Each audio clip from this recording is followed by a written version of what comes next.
வணக்கம் மக்களே, உங்க எல்லாத்தையும் திரும்ப சந்திக்கிறதுல மகிழ்ச்சி.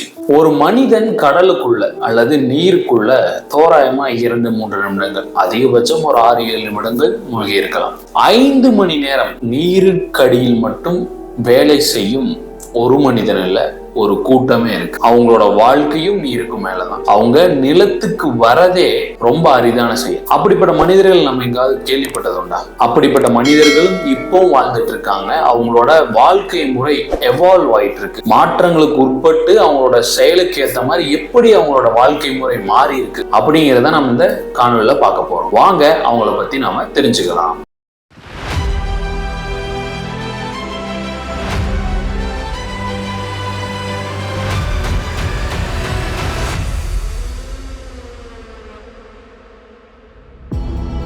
ஒவ்வொரு கேள்விக்கும் ஒரு பதில் இருக்கு.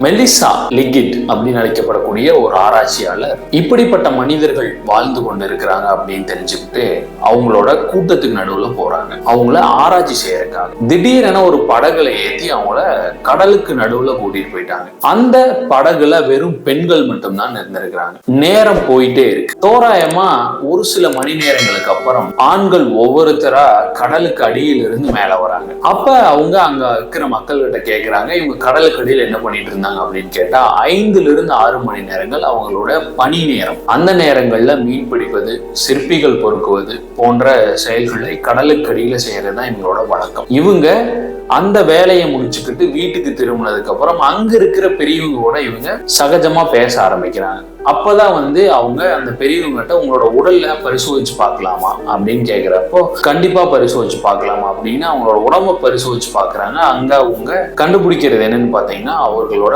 மண்ணீரல். இந்த மண்ணீரலோட அளவு மிகவும் பெருசா இருந்திருக்கு. தோராயமா சாதாரண மனிதனை விட 52% பெருசா இருந்திருக்கு. ஏன் மண்ணீரல் ரொம்ப முக்கியம்? ஏன்னா உடல்ல ஆக்சிஜனை ஏத்துக்கிற இடம் எவ்வளவு பெருசா இருக்கோ அவ்வளவு நேரம் உங்களால நீருக்குள் உங்களோட மூச்சு அடக்கிட்டு இருக்க முடியும். இவங்க தோராயமா இவங்களோட சிறு வயதிலிருந்தே 13 நிமிடம் என்பதை இவங்களோட தொடக்க நிலையா பாக்குது. அப்ப 13 நிமிடங்கள்ல இருந்து 5 மணி நேரங்கள் வரை நீருக்குள்ளேயே முழுகி நீருக்குள்ளேயே வேலை செய்யக்கூடிய இவர்களோட மண்ணீரல் எவ்வளவு பெருசா இருந்தது. இந்த பெரிய மண்ணீரல் உடனே மாறி இருக்குமா அப்படின்னு கேட்டா கண்டிப்பா கிடையாது. இது பல்வேறு காலகட்டங்கள் தாண்டி இப்போ இருக்கிற மக்களிலே இவால்வ் ஆயிருக்கிற ஒரு மண்ணீரல் வகை. அப்போ இந்த மனிதர்கள் இவ்வளவு பெரிய மண்ணீரல் கொண்டு இருக்கிறது மிகப்பெரிய காரணம் என்னவா இருந்திருக்கும்? ஏன் இவங்க நீருக்குள்ள வாழ்றாங்க? இல்ல பின்னாடி இருக்கிற காரணம் என்னவா இருந்திருக்கும் பாத்தீங்கன்னா ஒரு விலங்கு